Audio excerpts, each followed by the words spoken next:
Hello दोस्तों, स्वागत है हमारे YouTube channel am A learning के अंदर। और आज की क्लास में हम आपको बताएंगे टेली के अंदर डिलीवर नोट क्या होता है। सबसे पहले हम ये जान लेते हैं कि डिलीवर नोट का यूज कब किया जाता है और डिलीवर नोट वास्तविक में क्या होता है। तो देखो, डिलीवर नोट क्या होता है। जब भी हम किसी पार्टी से ऑर्डर रिसीव करते हैं और उसको माल डिलीवर करना होता है तो हम उसकी एंट्री डिलीवर नोट में करते हैं। अब डिलीवर नोट में और सेल्स में क्या डिफरेंसेस होता है। तो डिलीवर नोट में एंट्री उस कंडीशंस पे किया जाता है जब हम किसी पार्टी को बिना बिल के माल डिलीवर करते हैं। और सेल्स में कब किया जाता है। सेल्स में हम तब एंट्री करेंगे जब आपको कोई ऑर्डर रिसीव हुआ है और उस ऑर्डर के अगेंस्ट में आपने माल भी भेज दिया है और आपने बिल भी दे दिया है।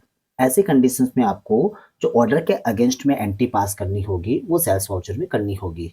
अगर हम थोड़ा सा सोचे तो हमारा डिलीवर नोट का मतलब होगा कि माल को डिलीवर करते समय जो एंट्री रिकॉर्ड की जाएगी वो डिलीवर नोट में होगा।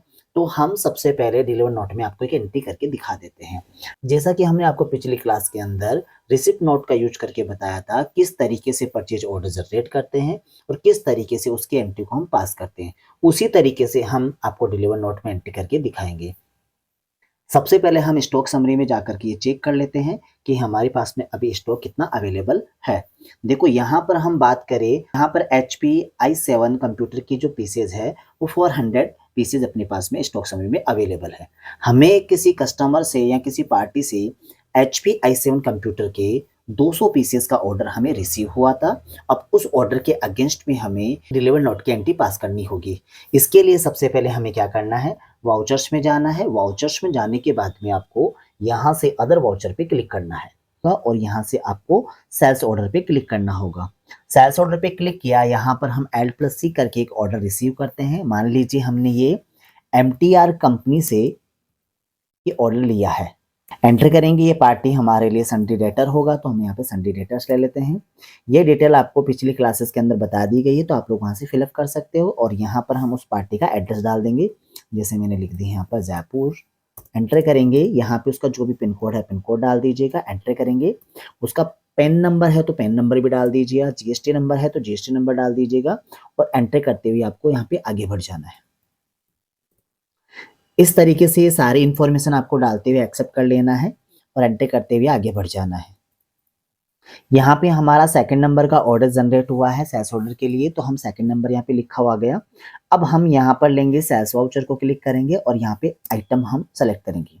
जैसा कि हमने बताया था आपको HP i7 कंप्यूटर के हमें 200 पीसेस का ऑर्डर मिला है, तो यहाँ पर HP i7 कंप्यूटर को सेलेक्ट करेंगे, एंटर करेंगे और यहाँ पे लोकेशन हम सेलेक्ट कर लेते हैं कौन से लोकेशन से हमें डिलीवर करना है। तो हम जयपुर सेलेक्ट कर लेते हैं और 200 क्वांटिटी का यहाँ पे फिलअप करेंगे। रेट बाय डिफॉल्ट आप जो भी रखना चाहो आप लोग रख सकते हो अपने हिसाब से, तो मैंने यहाँ पे 6000 रुपीज़ रखा है। एंटर करेंगे और इसको एक्सेप्ट कर लेंगे।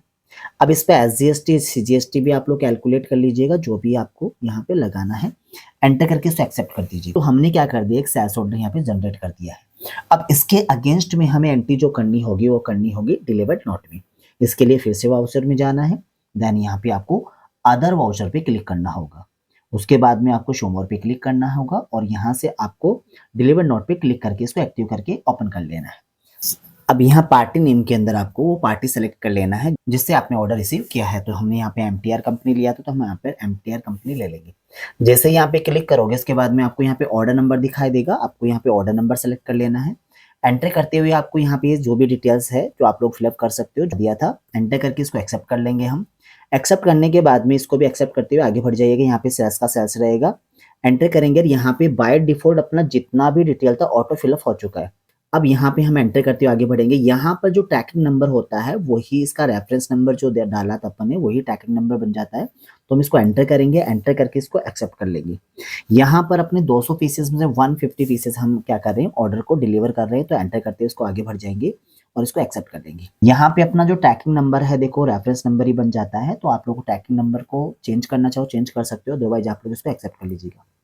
अब यहाँ पे कोई ट्रांसपोर्ट चार्जेज है तो वो भी आप लोग ऐड कर सकते हो और यहाँ पे लिख सकते हो जो भी आपके अकॉर्डिंग आपने दिया है। एंटर करते हुए इसको हम क्या कर लेंगे, एक्सेप्ट कर लेंगे। अब हम स्टॉक समरी में चलते हैं। यहाँ पे देखो अपना i7 जो कंप्यूटर है कितना अवेलेबल है, 250, यानी कि 400 में से 150 पीसेस हमने क्लियर कर दिया। बट यहाँ पर जो हमने डिलीवर नोट में एंट्री की है उस एंट्री को बिना बिल के हमने जनरेट किया है। तो यहाँ पर जितनी ऑर्डर आपने डिलीवर किया है यानी कि 150 रिसेस का वो पेंडिंग ऑर्डर में शो हो रहा होगा। देखो यहाँ पे लिखा हुआ आ रहा है सेल्स बिल पेंडिंग। तो और अगर इस पे आप एंटर करके फिर से देखो तो लिखा हुआ है goods delivered but bill not met, यानी कि आपको गुड्स तो डिलीवर कर दिया बट बिल बनाया नहीं है। तो हमने आपको पहले ही बताया था कि जब भी कोई ऑर्डर जनरेट करते हो और अगर बिना बिल के आप माल डिलीवर करते हो तो उसकी एंट्री आपको डिलीवर नोट में करनी होगी, और अगर डिलीवर करते समय आपने बिल भी डिलीवर किया तो आपको एंट्री सेल्स में करनी होगी। तो इस तरीके से आपको पता करना है कि डिलीवर नोट में एंट्री कब करनी है और रिसिप्ट नोट में एंट्री कब करनी है, परचेज में कब करनी होती है, सेल्स में कब करनी होती है। तो ये सारी चीज़ें आपको कन्फर्म करके ही एंट्री को रिकॉर्ड करना होगा।